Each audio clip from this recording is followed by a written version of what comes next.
Terceira parte. Capítulo 13. Mortificações, penitencias e sacrifícios.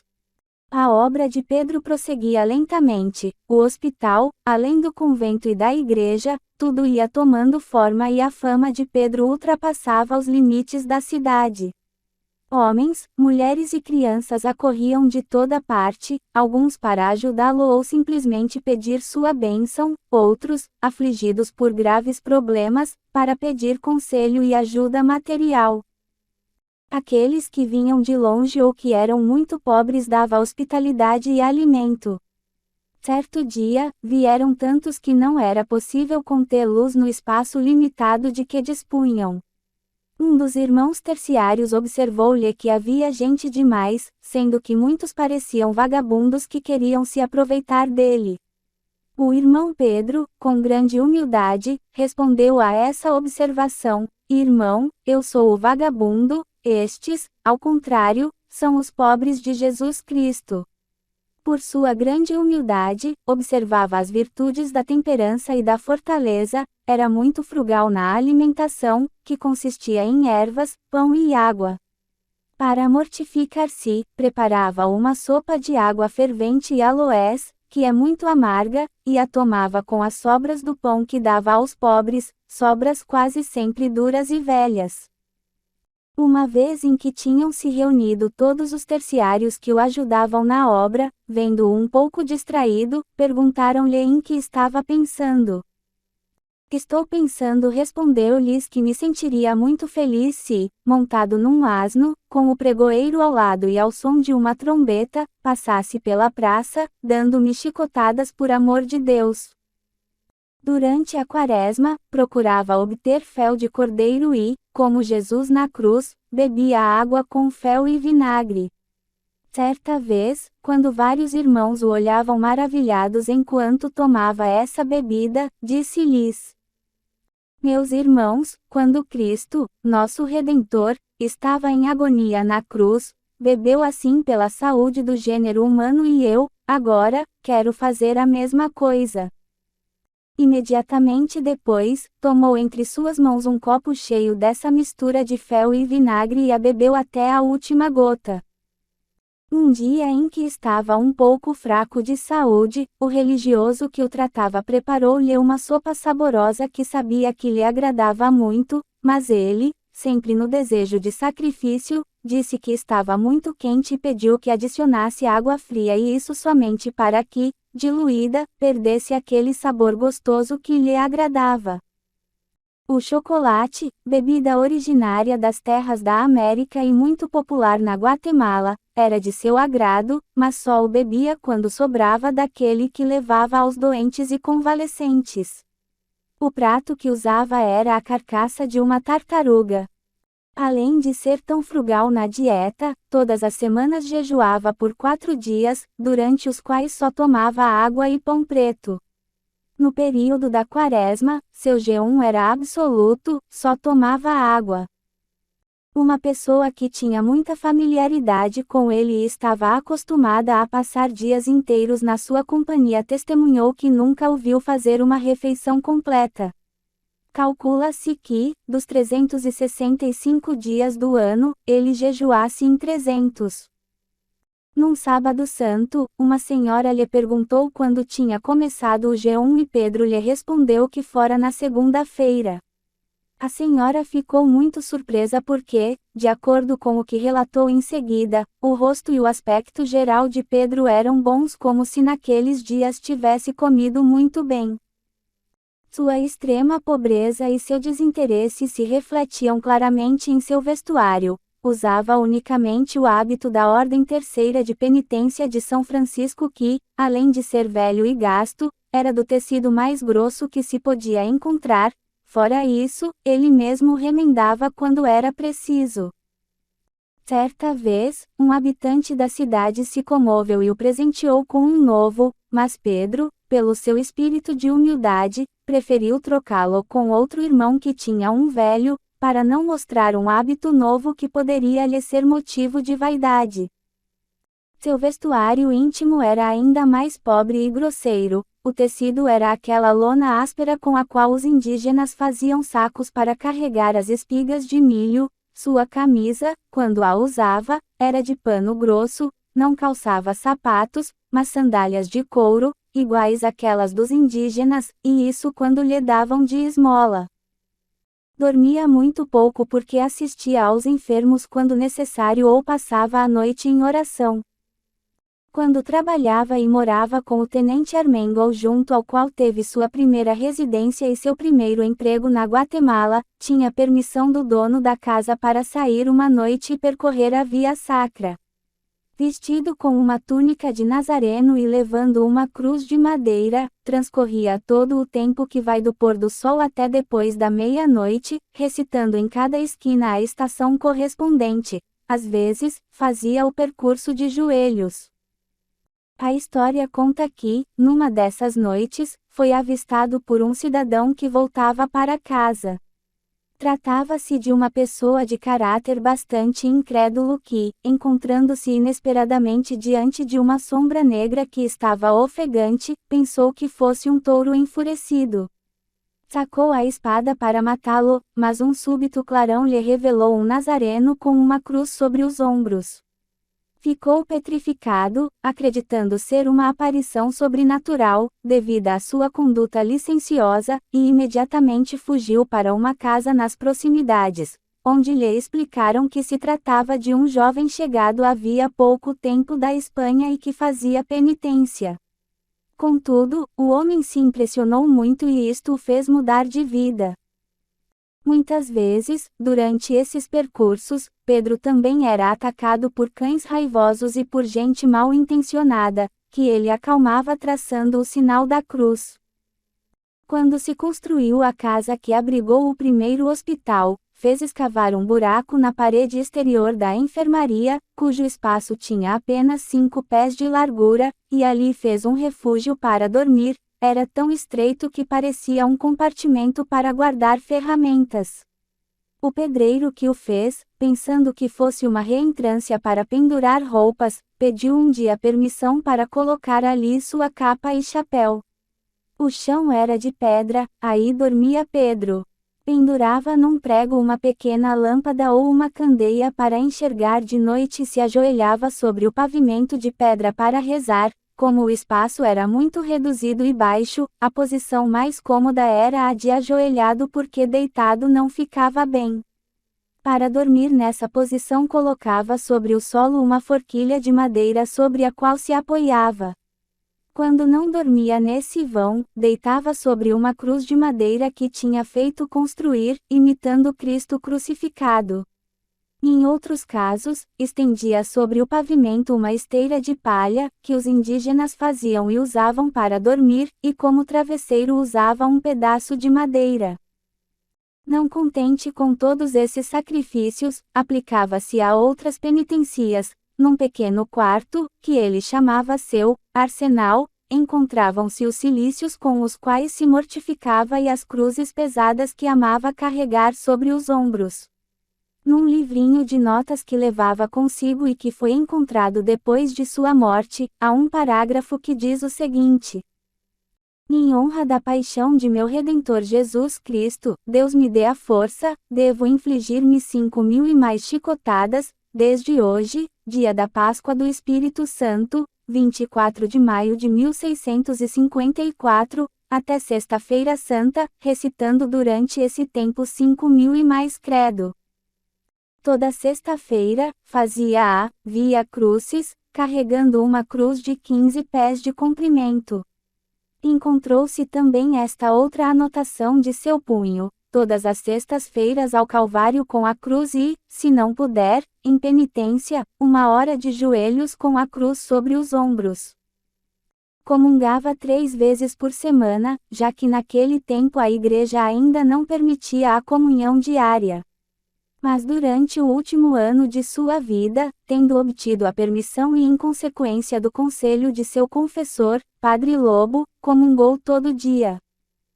Agradava-lhe ir rezar diante da Virgem da Igreja da Misericórdia e havia vezes em que só podia chegar lá tarde da noite, depois de terminar suas ocupações. O sacristão, que sabia quem era aquele que batia na porta àquela hora, abria-lhe sem preocupação e o deixava rezar diante do altar. Em muitas manhãs, encontrava-o ainda na mesma posição, quando ia abrir as portas para a primeira missa. Entre suas devoções especiais, havia aquela que praticava pelas almas do purgatório. Costumava oferecer pelo seu sufrágio mais de 1000 missas por ano. Fundou as 2 ermidas na entrada da cidade, das quais falamos antes, onde, além de recolher esmolas para suas obras, eram pedidas missas para a salvação das almas. Trazia sempre pendurada na cintura uma bolsa ou sacola de couro menor e diferente da bolsa grande de que falamos anteriormente, onde depositava os nomes das pessoas defuntas que morriam na cidade. Todo dia retirava várias fichas e, à medida que aumentavam os nomes, realizavam-se os serviços em seu sufrágio. Nessa pequena bolsa havia também uma ficha onde estava escrito seu nome e a data de sua morte, que retirou em várias ocasiões e colou de volta. Muitos, porém, perceberam e falaram disso depois de sua morte. Era tanta a sua preocupação com as almas das pessoas que tinham morrido sem fazer um ato de contrição e sem estar em paz com Deus que satisfazia todos aqueles que lhe pediam ajuda em troca de uma oração para o alívio dessas almas atormentadas. Aos meninos que o seguiam alegres, na esperança de receber algum doce que sempre retirava de suas maravilhosas sacolas, fazia primeiro recitar uma oração com o mesmo propósito. E contam que, quando percorria os caminhos para fazer alguma coisa e via grupos de meninos que jogavam no parque ou em algum canto o popular jogo da barra, pedia-lhes que o deixassem jogar sob a condição de que, se perdessem, como penitência deveriam rezar pelas almas do purgatório. E Pedro vencia sempre. Perto do convento de São Domingos, vivia um rico comerciante chamado Antônio de Espinosa. Em sua casa, à noite, reuniam-se os amigos para jogar cartas. Como ficava no itinerário frequente de Pedro, às vezes, ao ver que havia muitas pessoas, entrava e pedia para jogar, com a condição de que a aposta fosse a de fazer celebrar missas pelas almas do purgatório. Os jogadores, obstinados na disputa, faziam 1000 trapaças para vencê-lo, mas era impossível. Quase sem saber jogar, Pedro tinha sempre as melhores cartas e vencia. Quando era o onomástico de alguém, ia encontrá-lo, levava-lhe de presente um rosário, talvez feito com suas mãos, colocava-o em seu pescoço, pedindo-lhe que o carregasse por todo o dia. Quando a pessoa aceitava aquele gesto e lhe fazia notar que não tinha como pagar aquela gentileza, Pedro aproveitava para dizer-lhe que o mantivesse e que, para recompensá-lo, rezasse pelas almas do purgatório. Observava e celebrava as festividades religiosas com muito zelo. Já vimos como, durante a Quaresma e a Semana Santa, seu jejum e seus sacrifícios eram exemplares. Para o Corpus Christi na época celebrado com grande solenidade, participava da procissão que percorria a cidade e, certa vez, pediu permissão a Frei Paio Henriques de Ribeira, bispo da Guatemala, para poder ir à frente dela como um pregoeiro. Com a capa de terciário amarrada numa vara, levantava-a como uma bandeira ao vento e avançava, gritando: "Alegria, cristãos! Cristãos, alegria!" Sua voz tinha um tal ímpeto de fé que muitos, até mesmo Frei Paio, vertiam lágrimas de emoção à sua passagem. O Natal era para ele uma celebração especial. Como recordação do presépio em que nasceu Jesus, tinha dado o nome de Belém à casinha de palha que acomodava seu primeiro hospital. Mais tarde, quando foi construída ao seu lado a igreja de Belém, sobre a fachada principal construiu-se um nicho, onde foram colocadas em relevo as figuras do Natal, que se conservam até hoje. Na noite de 24 de dezembro, organizava uma solene procissão, da qual participavam todos os habitantes da cidade, homens, mulheres, velhos, crianças, religiosos, autoridades do governo, todos acorriam levando velas acesas. À meia-noite, dirigiam-se à igreja de São Francisco para assistir à Missa do Galo. Quando Frei Pedro morreu, entre suas cartas foi encontrado um escrito de seu próprio punho, no qual descrevia como se realizava essa procissão e aquela do Dia de Reis. Na noite de Natal, partindo do referido Hospital de Belém, inicia-se uma função para comemorar a recusa de hospedagem feita à Virgem Santíssima e a São José. Saem os irmãos terciários e muita gente, com muitas luzes na mão, recitando o Rosário da Virgem Santíssima com grande devoção, divididos ordenadamente em 3 coros, todos os sacerdotes atrás com a Virgem, na frente, São José, a caminho, procurando refúgio de porta em porta. Durante essa oração, pelo fato de ser tão sugestiva, vêem-se pessoas devotas e contemplativas que se comovem ao ver e ouvir um anjo graciosamente vestido, um menino que, com doces versos e cantos, vai representando o abandono, as injúrias que, naquela noite, sofreram a Virgem e seu esposo José. Isto até chegar ao pórtico de Belém. Com essa procissão são impedidas muitas desordens juvenis que teriam podido ocorrer nessa noite de Natal. Colocam-se muitos altares sobre as janelas, com grande iluminação por todas as ruas desta cidade de Guatemala, e igualmente recebem a Virgem e São José com muita música e festejo segundo este mistério. Na noite da Vigília dos Reis, sai novamente outra procissão em comemoração dos Santos Magos, com as insígnias de ouro, incenso e mirra.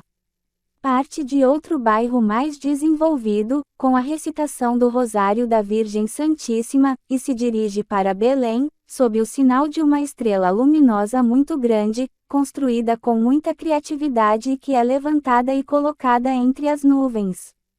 À chegada desse devoto cortejo em Belém, saem para recebê-lo muitos meninos vestidos de pastores, com grande regozijo e alegria.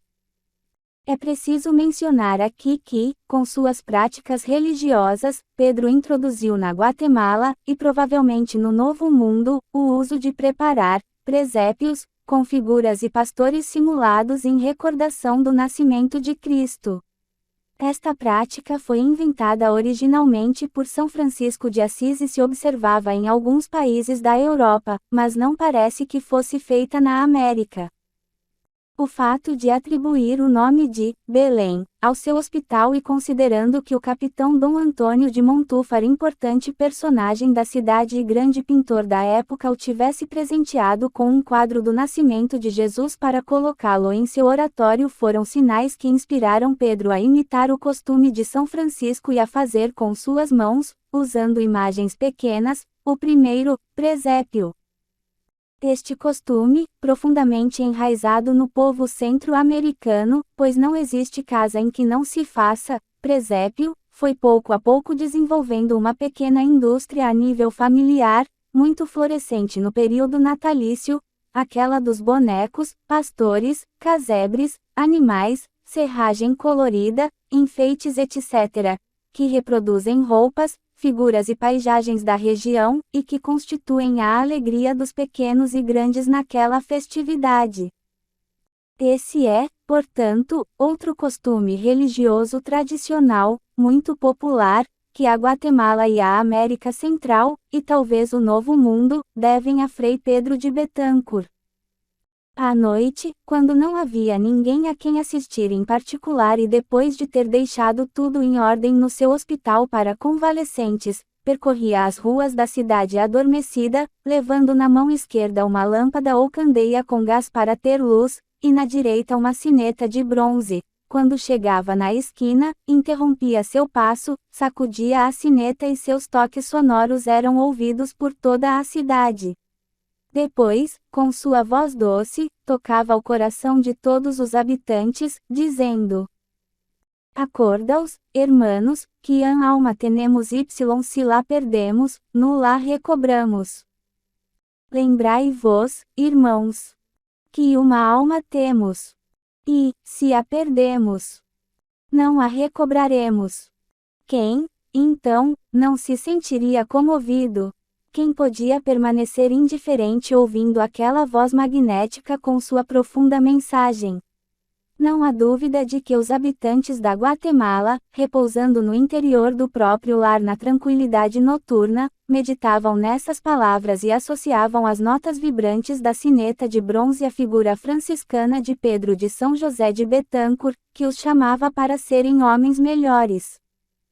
Durante uma dessas noites em que chovia torrencialmente, o auditor Dom Juan de Garete ouviu a sineta e a voz em meio ao estrondo dos trovões e, comovido, pensando como devia estar ensopado o pobre irmão Pedro, ordenou a seus servos que o fizessem entrar para secar suas roupas no calor da lareira. Assim fizeram e, uma vez lá dentro, à luz das velas, puderam ver que estava completamente seco, nenhuma gota de água molhava suas roupas. Ainda maravilhados diante de um fato tão inexplicável, viram-no sair novamente e continuar seu caminho sob a chuva implacável, que respeitava sua passagem sem molhá-lo.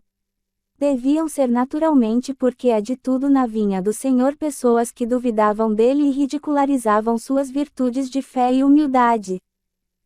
Certa noite, numa das igrejas da cidade, foi insultado por um indivíduo que, não satisfeito com as palavras, o esbofeteou publicamente. Frei Pedro, diante de tal afronta, em vez de contradizê-lo, caiu de joelhos e com toda humildade pediu-lhe perdão por ter-lhe inspirado sentimentos tão ruins. E lhe ofereceu a outra face.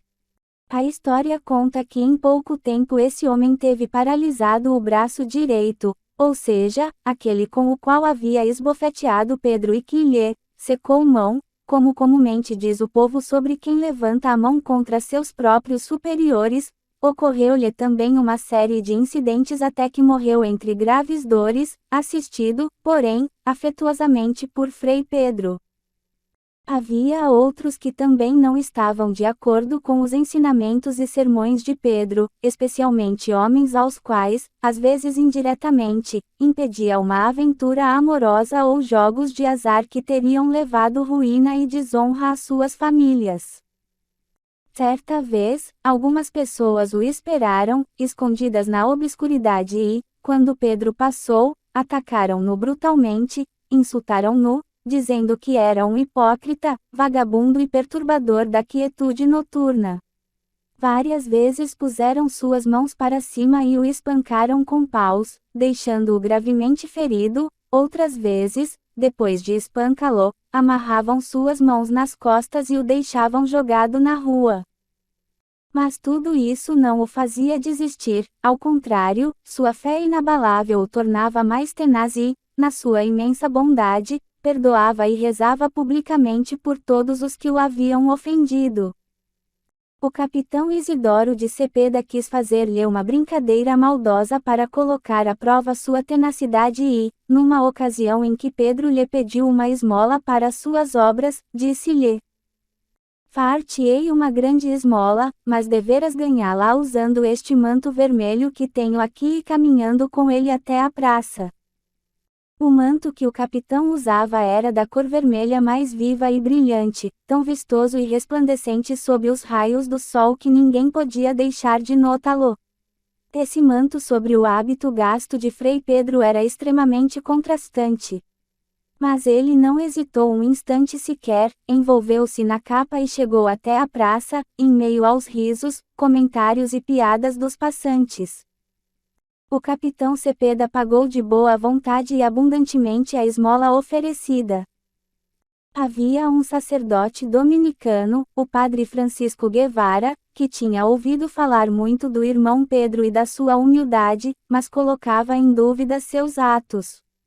Não o conhecia, mas certa noite, quando se encontrava na casa de Dom Maria Ramírez, uma honorável cidadã que colaborava sempre com obras para o bem, foi anunciado que estava chegando o irmão Pedro para pegar algumas roupas a ele oferecidas.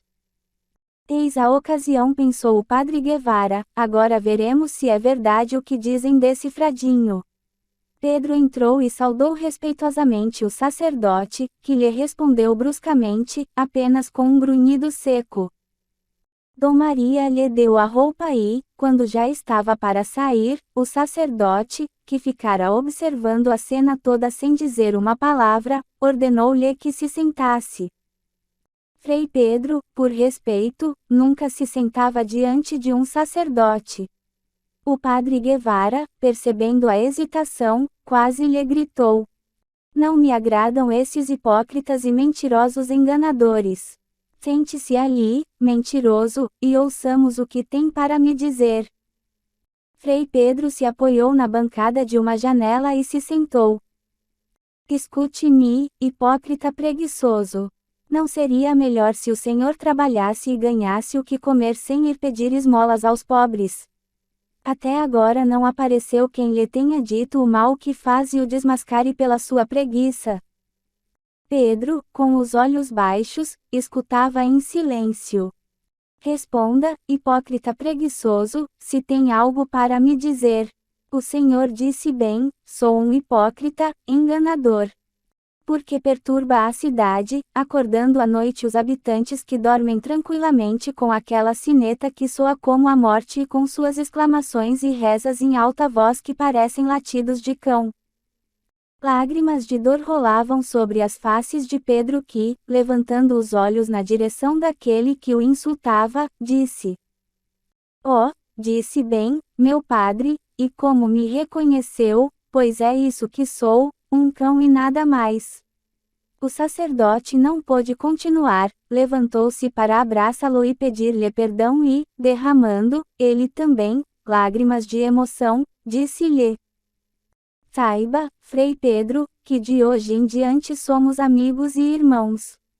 Espero-o amanhã em meu convento para ajudar-lhe naquilo que precisar. E desde aquele dia, foi um grande benfeitor para sua obra. Muitos que duvidavam de Pedro, ao conhecê-lo, mudavam completamente de opinião, transformando-se em seus seguidores. Uma vez houve um monge carmelita que, tendo acabado de chegar do México, ouvia tanto falar das virtudes e humildade de Pedro que quis conhecê-lo para constatar a verdade. Um dia, alguém lhe apresentou e o monge resolveu esclarecer suas dúvidas. Em primeiro lugar, interrogou-o, depois passou aos insultos e Pedro, com grande serenidade e humildade, superou a prova. O monge ficou tão maravilhado com a qualidade de espírito de Pedro que desejou levá-lo consigo ao seu convento no México, oferecendo-lhe muitas vantagens. Venha comigo, irmão, pois sei que tem a intenção de fundar um hospital para convalescentes e aqui encontra muitas dificuldades. Convido-o a vir comigo ao deserto do Carmelo, no México. Mas Pedro, repetindo as proféticas palavras que havia pronunciado quando, pela primeira vez, teve diante dos olhos a cidade da Guatemala, exclamou: Aqui devo viver e morrer. Seu fervor o fazia criar novos modos de rezar ou transformar as orações tradicionais. Entre aquelas que passaram à posteridade, através de seus biógrafos, encontram-se estas, breves e simples: Dá-me sempre, bom Senhor, fé, esperança e caridade. E porque és poderoso, do teu coração a humildade. Depois, sempre e em tudo, seja feita a tua vontade. Aquilo que um homem deve fazer para que a sua alma não se perca é examinar seu íntimo, por sentinelas para a guarda dos sentidos e redobra-las, se for o caso, a fim de que não entrem no ânimo as coisas mundanas e não saia para vê-las e buscá-las. A Guatemala sempre foi um país afetado por terremotos. Em 1663, houve abalos tremendos que obrigaram muitos habitantes a transferir-se para lugares mais seguros. Entre esses encontrava-se Frei Paio de Ribeira, bispo da Guatemala, que abandonou seu velho palácio episcopal, transferindo-se para um quarto do Hospital de São Pedro, recém-construído. Frei Paio admirava a obra de Pedro e, durante uma visita que lhe fez, perguntou-lhe o que pensava de tão horrendos cataclismas. Com o semblante sereno e humilde, Pedro respondeu: Frade, o que me parece é que Deus nos faz sermões. Capítulo 14. Seu amor pelos animais. O amor que o irmão Pedro sentia pelos animais era igual ao de São Francisco de Assis. Por mais desagradáveis e inferiores que pudessem ser, quando notava que um animal sofria, era maltratado ou estava em perigo, corria imediatamente em sua ajuda, como se tratasse de um ser humano. Falava com todos e, surpreendentemente, todos os animais pareciam compreendê-lo, pois obedeciam ao que ele lhes dizia. No hospital havia muitos ratos que vinham do campo, comiam os alimentos e as roupas guardadas para os convalescentes, e isto causava muito aborrecimento aos outros irmãos terciários que ajudavam Pedro. Os irmãos encarregados da limpeza lutavam inutilmente por exterminar-luz ou pelo menos dispersar-luz, mas era impossível, os ratos pareciam mais rápidos que eles e sempre encontravam um modo de entrar para cumprir seus malefícios. Por fim, desesperados, recorreram a Frei Pedro para obter ajuda. Ele chamou um bom homem que colaborava com suas obras, Dom Lourenço Hipólito, e pediu que lhe desse uma mão para expulsar os roedores do hospital. Dom Lourenço se apresentou de imediato, pensando em divertir-se perseguindo ratos por todo o edifício, mas qual não foi sua surpresa quando Pedro lhe pediu um pau. Vamos, traga-me um pau porque tenho que ser o administrador. Dom Lourenço ouviu espantado esse estranho pedido, que não conseguia associar a tarefa de caçar os ratos mas, como já conhecia as esquisitices do irmão Pedro, foi solícito ao pátio e trouxe um pau. Enquanto isso, Frei Pedro tinha posto seu chapéu no chão, com a parte interna voltada para o alto, e chamou os ratos. Estes, por impossível que pareça, começaram a sair de seus esconderijos, avançavam temerosos suas cabecinhas, olhando de um lado e de outro. Desciam das prateleiras, do teto, saíam debaixo das portas e corriam, pressurosos, alguns a meter-se dentro do chapéu, outros parando imóveis diante de Pedro. Quando todos saíram, Pedro pegou seu fardo incomum, tendo numa mão o chapéu cheio de ratinhos tremúlos, na outra o pau à maneira de báculo, enquanto atrás dele outros ratinhos o seguiam como num desfile. Convidou Dom Lourenço a acompanhá-lo, dirigindo seus passos para o rio pensativo, em volta da cidade, que atravessaram a pé porque era verão e estava seco. Tendo chegado do outro lado do rio, pôs o chapéu no chão e, simulando achar-se num tribunal, apoiado em seu bastão de administrador, falou assim aos ratinhos: Esta é a justiça do Rei do Céu contra vós, irmãos, a saber, que sejais exilados da casa para não causar dano aos víveres e alimentos dos enfermos. Logo em seguida, bateu 3 vezes o pau no chão e fez um gesto com a mão para mandá-los embora. Todos os ratinhos fugiram, dispersando-se nos galhos próximos. E a partir daquele momento, não apareceu um único rato sequer no hospital e no convento de Belém. Já contamos como o asno selvagem se transformou no animal mais manso e seguiu o cortejo no dia do seu funeral. Houve outro animal, desta vez um cavalo, emprestado a Pedro para ajudá-lo no transporte dos materiais para a construção do hospital. Esse cavalo transportava a areia, mas sempre derrubava um pouco dela, passava por onde não devia e causava danos em toda parte. Seu dono não queria desfazer-se dele mas, como não conseguia domá-lo, achou que se o colocasse para trabalhar se tornaria manso. Não foi assim, ao contrário, a cada dia se tornava mais selvagem e indómito. Por isso, certa vez, vendo-o assim, decidiu que era melhor dá-lo de presente a Frei Pedro para que ele providenciasse o que fazer a respeito de um animal como esse.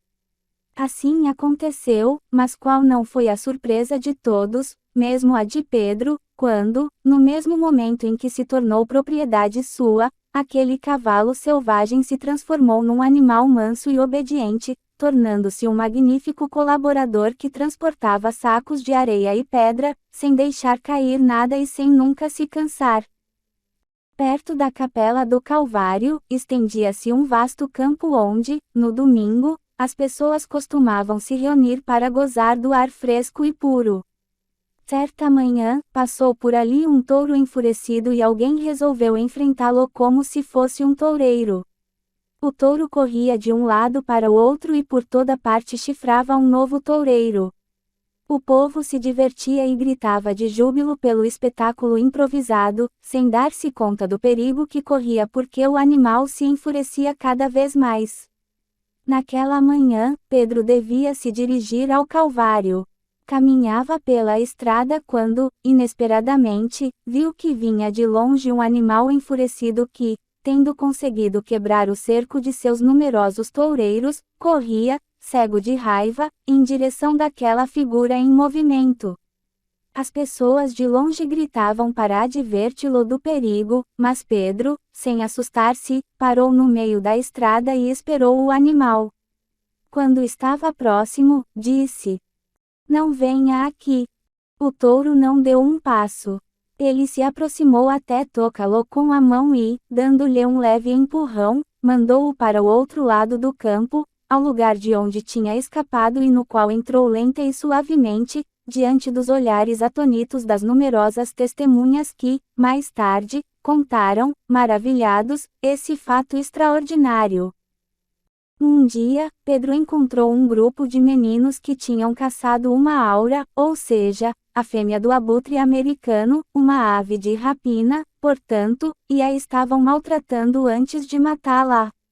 As auras são muito comuns na Guatemala, são vistas voando por toda parte onde há restos de comida e, como são consideradas aves inúteis embora realmente não seja assim, já que limpam o ambiente da imundície, muitas pessoas se divertem caçando-as e matando-as.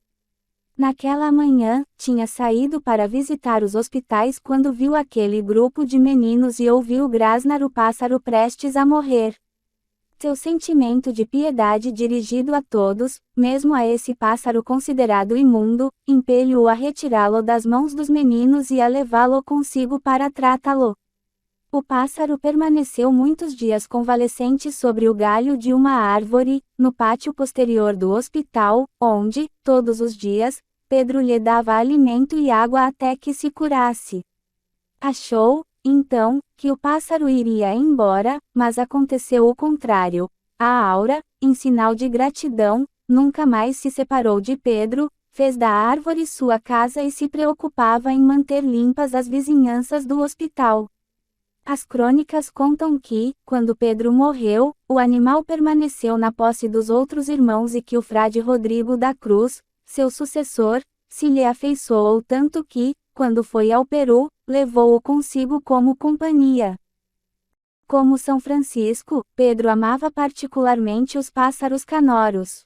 Desde os primeiros tempos da sua vida religiosa, quando vivia no Calvário, era seu hábito levantar-se de madrugada para dar de comer aos inúmeros pássaros que viviam no jardim, aquele belo jardim que ele cultivava pessoalmente. Os passarinhos alegres e gorjantes corriam para comer em suas mãos, pousavam sobre seus ombros, sua cabeça e era tal o contentamento do irmão Pedro que, com os braços abertos, girava dançando e cantando. As avezinhas esvoaçavam sobre ele, cantando de alegria, e o seguiam em grande número por todo o jardim até que, terminado o café da manhã, Pedro batia 2 vezes as mãos como para lhes dizer que voltassem aos próprios ninhos ou fizessem os voos matutinos. E assim faziam, obedientes. Capítulo 15. A multiplicação dos pães. Considerando que as necessidades eram muitas e o número de pobres tinha aumentado, verificava-se com frequência, por meio dele, o milagre da multiplicação dos pães. Saía de manhã com sua famosa panela de atol, bebida especial, e todos se maravilhavam diante do fato de que, por mais que andasse a distribuir sua chávena de atol aos enfermos, convalescentes, escravos e prisioneiros, a todos, enfim, ao retornar, sempre sobrava. Uma vez prometeu aos meninos que estudavam na sua escola que, se aprendessem bem a lição, seriam premiados com uma cana de açúcar que lhe haviam trazido. Os meninos, gulosos, ao saberem disso, correram todos à escola e estudaram tenazmente. Assim, o irmão Pedro, fiel à sua promessa, cortou a cana dado que tinha só uma em 5 pedaços, colocou-os em alguns alforjes, nos quais esse milagre da multiplicação era mais frequente, e procedeu à distribuição. Alguns meninos, que o tinham visto colocar somente 5 pedaços, ficaram tristes porque compreenderam que não seriam suficientes para todos, mas sua surpresa não teve limites quando viram que ele retirava primeiro um, depois outro ainda. E continuou até retirar 50 pedaços, ou seja, até quando não ficou um único menino sem o seu. Exemplos especiais desse milagre da multiplicação misteriosa são a despensa e os seus alforjes.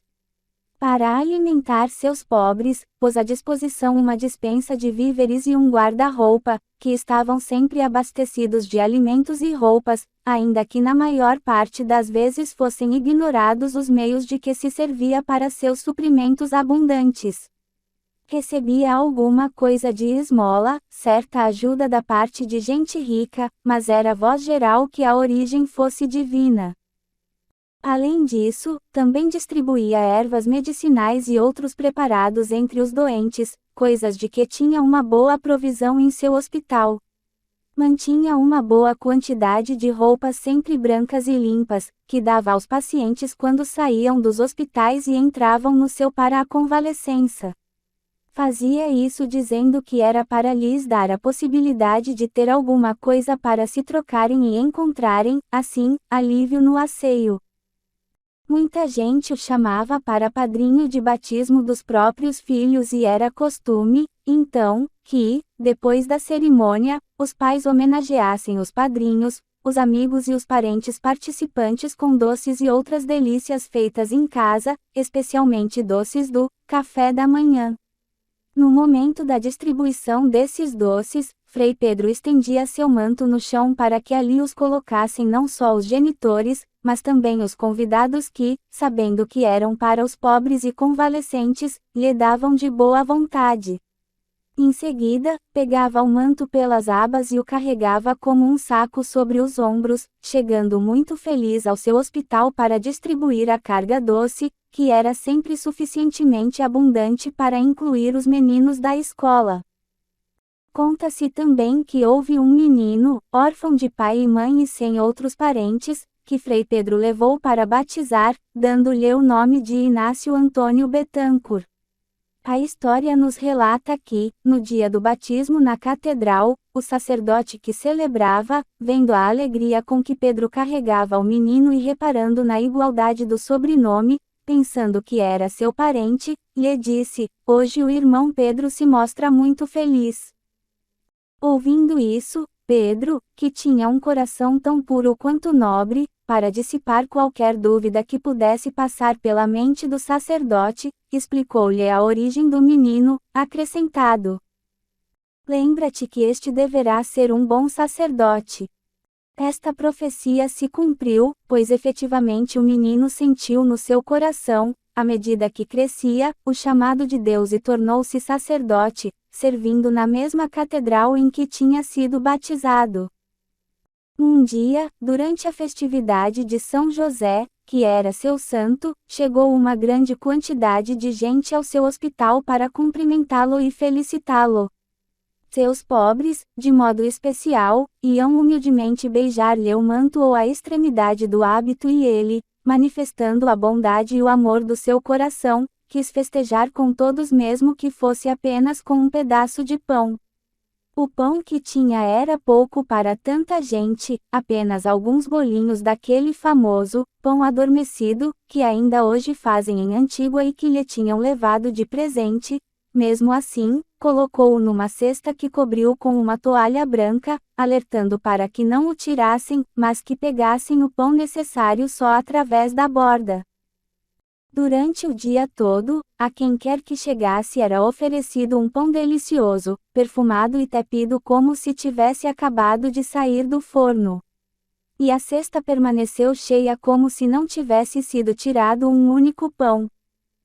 Um daqueles senhores que contribuíam para suas obras de caridade deu-lhe 30 alqueires de trigo e ele o entregou a um padeiro conhecido para que o guardasse na sua loja e lhe fosse dando conforme a necessidade. Todos os dias, por muitos meses, pegavam farinha para o pão até que, um dia, a mulher do padeiro, indo à loja, notou com surpresa que a farinha de Frei Pedro parecia não ter diminuído. Curiosa, na primeira ocasião em que pode encontrá-lo, perguntou-lhe: Irmão, que espécie de grão é este que em vez de acabar aumenta?